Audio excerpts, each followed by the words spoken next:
Hello everybody, Dave here, and as you can see I have a chair, a small chair here. Okay,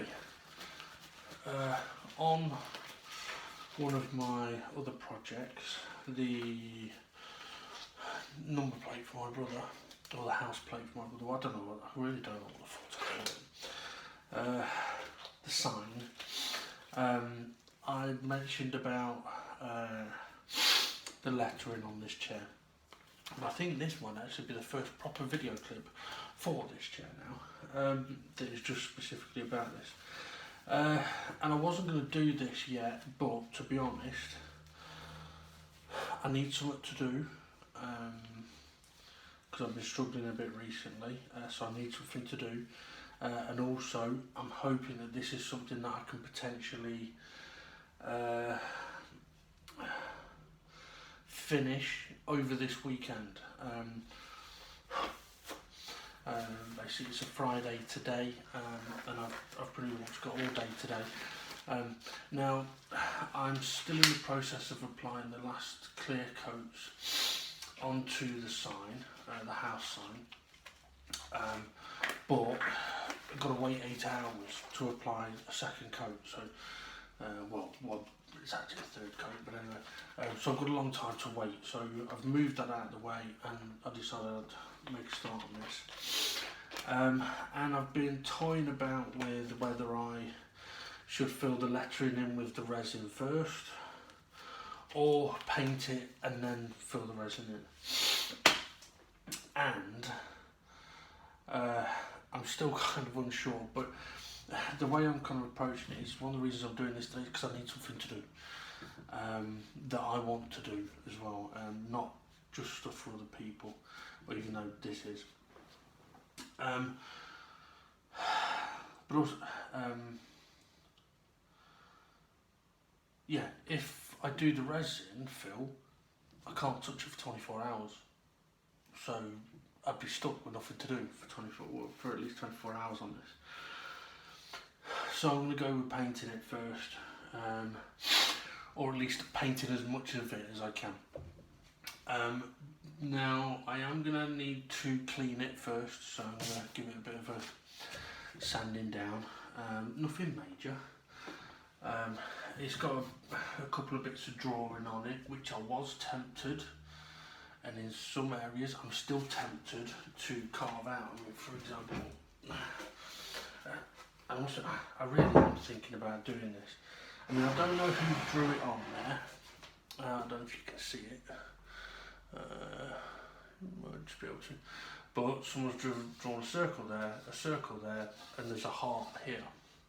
Now, I am tempted with my Dremel to actually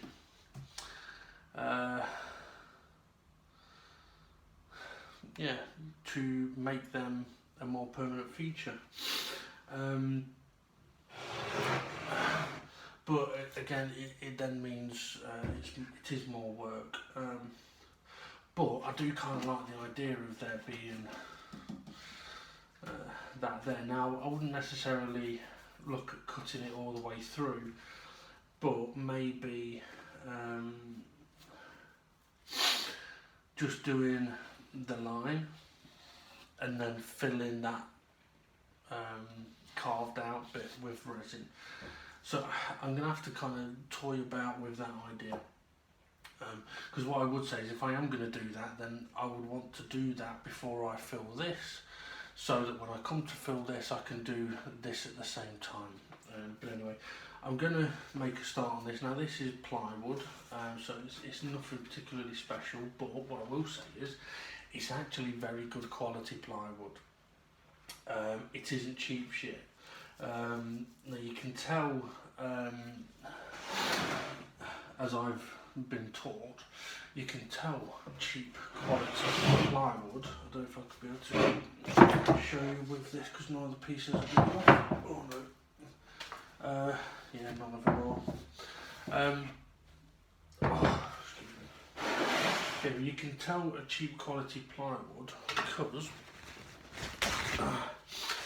where this is layered wood, which is what plywood is, sneeze. Oh, excuse me. There we go. Yeah, a good quality plywood. Where these layers are, right? Basically, where the bottom layer is, where two pieces would meet, they would meet butt up. But then, on the layer above, where those two sheets would meet, like if they were at the ends of sheets, they wouldn't butt up at the same point. It'd be across a bit, right? So you'd end up more like that. But we're still getting a very flat layer on each single layer. Cheaper plywood doesn't do that. What it tends to do is, if the bottom layer was to butt up to each other, it wouldn't butt up to each other, it'd overlap. And that then creates a bulge and a weakness, right? And then you'd probably also find that the other sheets are going to be overlapping at the same point. So, but that's one way you can tell good quality plywood from shit plywood. And to be honest, there is no point using shit plywood because it will just fall apart, especially if it's for anything outside.